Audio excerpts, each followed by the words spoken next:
This week, we're talking all about this crazy new CIGA Designs watch. It's currently on Indiegogo and it is just blasted through its target. I think it's at 3,490% of its target. This watch is coming in at around the $400 mark. Probably the 5th or 6th CIGA Designs that I've reviewed on the channel. I think the last one was the Eye of Horus, but this one is really cool. Each one, they just keep stepping up, stepping up, stepping up. This one has an in-house movement, skeletonized as well, but instead of the Eye of Horus, which I think had a polycarbonate case, this one is stainless steel, even though it does look a bit like titanium. This one is DLC coated stainless steel. A lot of interesting things about this watch, but also a few things you probably need to know if you're planning on backing this project. So let's turn the camera around, do plenty of macro. I'll give my opinion on it and then let me know what you think in the comments section down below at the end.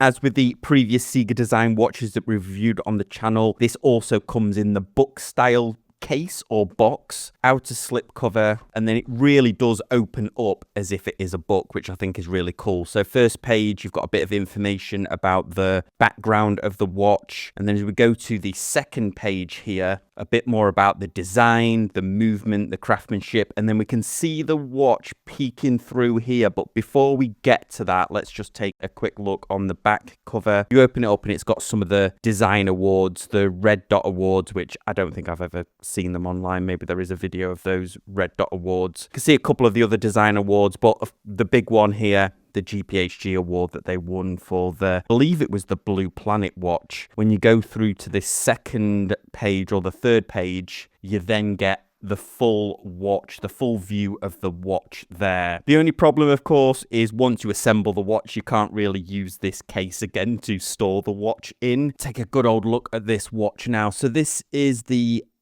S Hunter series, currently on Indiegogo, and absolutely astonishingly, it's done 3,000, nearly 3,500% over its target. I could probably speculate that not only is that probably because the watch looks cool, but also CIGA Designs is a well-established watch brand. Perhaps too well established to be on Indiegogo, but I think it gives people confidence that they are actually going to get the watch, as opposed to it being one that's from a new brand that they don't know whether they perhaps will get the machining right or the supply chain right. The retail price on this is going to be around the $550 mark, which I think is quite reasonable, especially that Blue Planet that we reviewed the last time that was well over $1,000. I think this is a cooler watch, to be honest. They are the Indiegogo, if you can get it, if you see this before the Indiegogo campaign runs out, the Indiegogo is, I think, $389, which, considering that this is an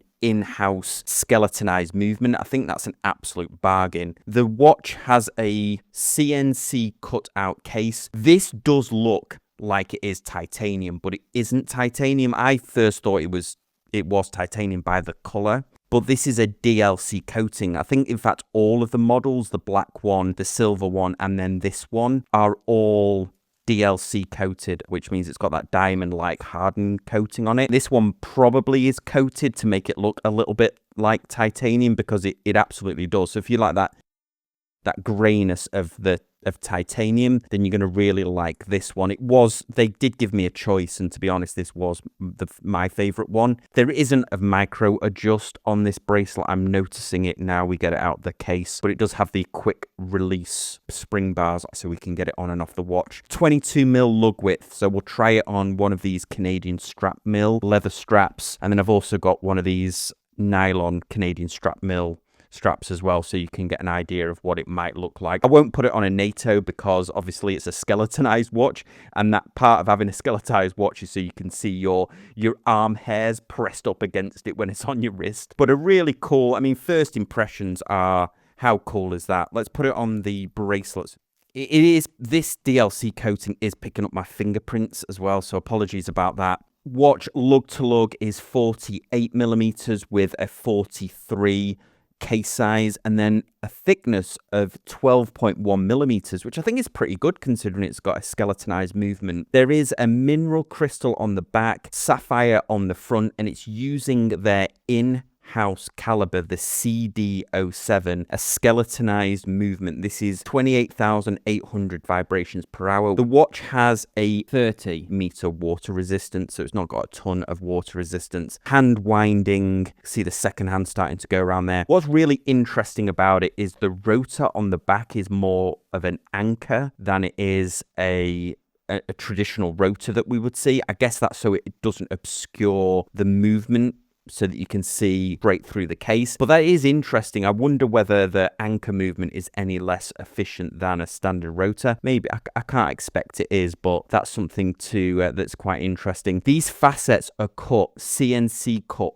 all the way through the case. This does have a tonneau case to it, and I like the fact that they've done this without really opting to make it look like a Richard Mille, because honestly, if it had looked more like a Richard Mille, I probably wouldn't have reviewed it. Looks very futuristic, which I'm wondering whether that might date over time, the look, but at the moment this looks very futuristic with the screws, the nice polished screws, and then the DLC coating, which gives it a really nice matte look and feel to it. The hands are very distinctive. Loom at the 12, the 3, the 6, and the 9. The hands have a green tip. The second hand also has a green tip, and the hands themselves are slightly skeletonized. They do have a polish to them, as we can see under these macro shots. One of the things I love about this skeletonized movement is we have the escapement on the bottom, which is clearly visible, and then we also have the mainspring at the top, and they've even skeletonized the mainspring housing, so you can see the mainspring tightening up in there, and as you wind it as well on the back, you can also see all of the cogs moving around, which is just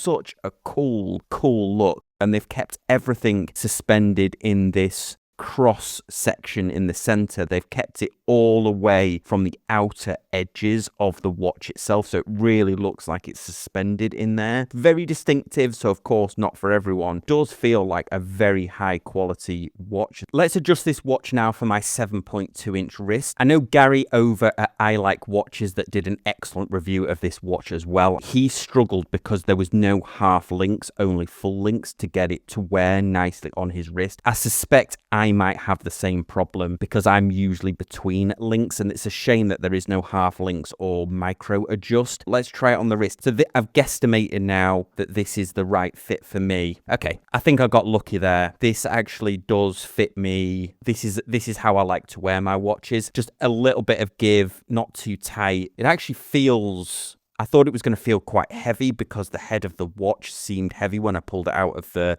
book case, whereas surprisingly well. You can see it's balanced there. Doesn't seem to have any give. So I think I got lucky there. This one does fit me straight off. Now, I did promise to show you it on some other straps as well. So let's have a quick look at that. These are straps that were sent in by Canadian Strap Mill, so big thanks to them for sending these into the channel for me to show off on some of these reviews. And of course, the watch was also sent in by CIGA Designs as well. Okay, so I can't get this nylon strap in. Let's see if I can get it on a leather strap. Okay, so I didn't have any luck getting it on this nylon strap. The nylon was just a little bit too thick to get into the recessed lugs, but I have managed to get it onto a leather strap. So let's try this one on. So here it is on the leather strap. Fits quite well. This one is a Canadian Strap Mill one. It doesn't come with the CIGA Designs watch. It's just to show you that there is extra straps that you can put on the watch as well if you wanted to. I think leather looks quite cool. Having said that though, because the bracelet really does complete the look of the watch, I imagine this is what 99% of people will be keeping it on, and I did get a good fit off this, and it is quite a nice bracelet, especially for the price. Nice chamfer down the side, and then you've got the DLC coating on the front to give it that matte look.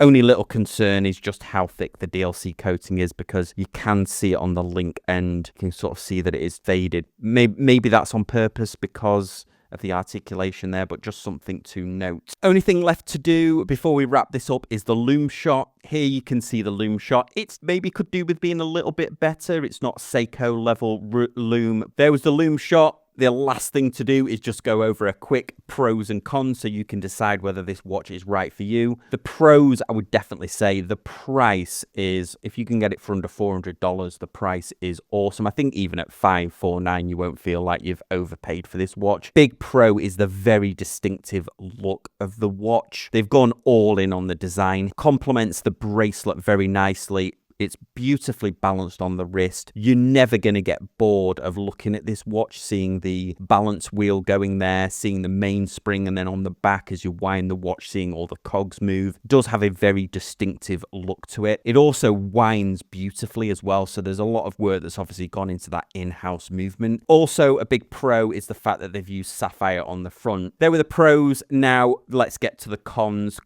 First con being it would have been nice for there to be sapphire on the back of the watch as well, although that's not a deal breaker. That could be a cost thing. Would nice to have a little bit more water resistance, maybe 50 or 100 meters if the design allowed for it. Also, it would have been nice to have a little bit of micro adjust or maybe a half link on the bracelet. I don't think it necessarily needed a butterfly clasp, although it does have a nice symmetry to it. Even a clasp with a micro adjust so it could perhaps fit more wrists, although I did get very lucky there. More importantly, what did you think? Let me know in the comment section down below. If you're new to the channel, love it if you hit that subscribe button, hit the thumbs up and the bell notification, and I'll see you all next time on Casual Watch Reviews.